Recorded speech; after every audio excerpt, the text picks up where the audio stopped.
এক অনুভূতি যেটা আমরা চাই বা না চাই, আমাদের জীবনে এটা অবশ্যই আসবে। আমাদের মনকে বিব্রত করে তুলবে, আমাদের মনকে বিচলিত করে তুলবে।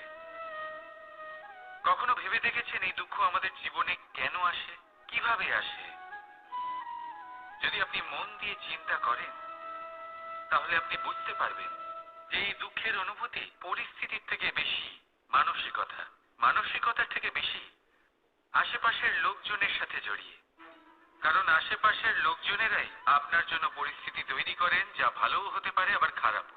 আপনার আশেপাশের লোকজনেরাই আপনার মানসিকতাকে প্রভাবিত করে, হয় তাকে ভালো করে অথবা খারাপ করে।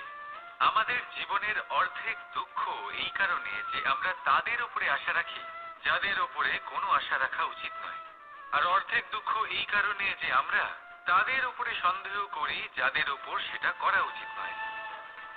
তাৎপর্য এটাই যে মানুষকে চেনার চেষ্টা করতে থাকুন। যেদিন আপনি এটা বুঝে যাবেন যে কে সুজন আর কে দুর্জন, সেই দিন এই দুঃখ আপনার জীবন থেকে দূরে কোথাও চলে যাবে। রাধা রাধা। উপহার কারোর জন্য বস্তু হতে পারে, তো কারোর জন্য অনুভূতি। কিন্তু এই উপহার সকলের ভালো লাগে।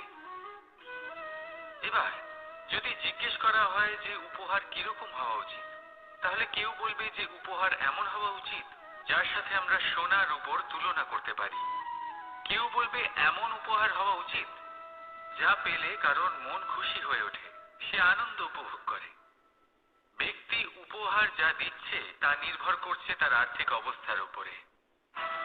কিন্তু উপহার যাই হোক না কেন, তাতে একটা অনুভূতির অভাব কখনোই থাকা উচিত নয়, আর সেই অনুভূতি হলো ভালোবাসার অনুভূতি।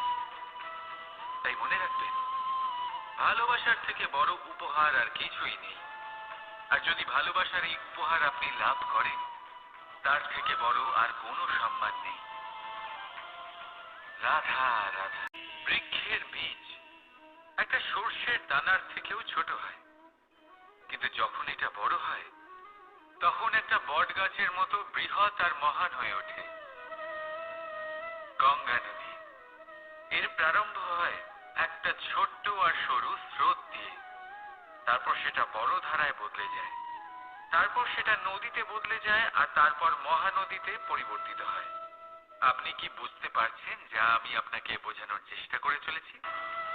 আমি আপনাকে বোঝাতে চাইছি যে প্রারম্ভ করার জন্য মহান হওয়ার কোনো প্রয়োজন নেই, কিন্তু হ্যাঁ, মহান হওয়ার জন্য প্রারম্ভ করা অত্যন্ত প্রয়োজনীয়। তাই শুরু করুন। আপনার ক্ষুদ্র এই প্রারম্ভ আপনার জন্য বৃহৎ হয়ে উঠতে পারে। শুরু করেই দেখুন না, আপনার গন্তব্য আপনার জন্য অপেক্ষা করে আছে। রাধা রাধা। উৎসব, পুজো, পার্বণ আমাদের জীবনে উল্লাস ভরে দেয়।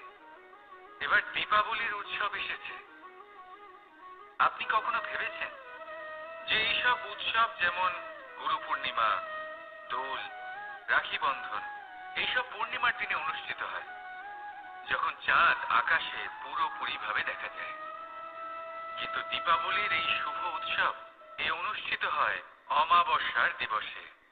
অমাবস্যা যাকে আমরা অশুভ বলে মনে করি। কখনো ভেবে দেখেছেন কেন শ্রীরাম অমাবস্যার এই দিন বেঁচেছিলেন অযোধ্যায় ফেরার জন্য? একদিন পরে বা একদিন আগেও তো আসতে পারতেন উনি, কারণ উনি এই সংসারকে একটা বার্তা পৌঁছে দিতে চেয়েছিলেন যে মুহূর্ত নয়, কর্মই আসল। যদি আপনার কর্ম বড় হয়, শুভ হয়, তাহলে অমাবস্যার এই রাতকেও প্রদীপের সাহায্যে আলোকিত করা যেতে পারে। তাই সময় বিচার করা না করা আপনার সিদ্ধান্ত মাত্র, কিন্তু নিজের কর্মের বিচার করা আমার উপদেশ। রাধা রাধা।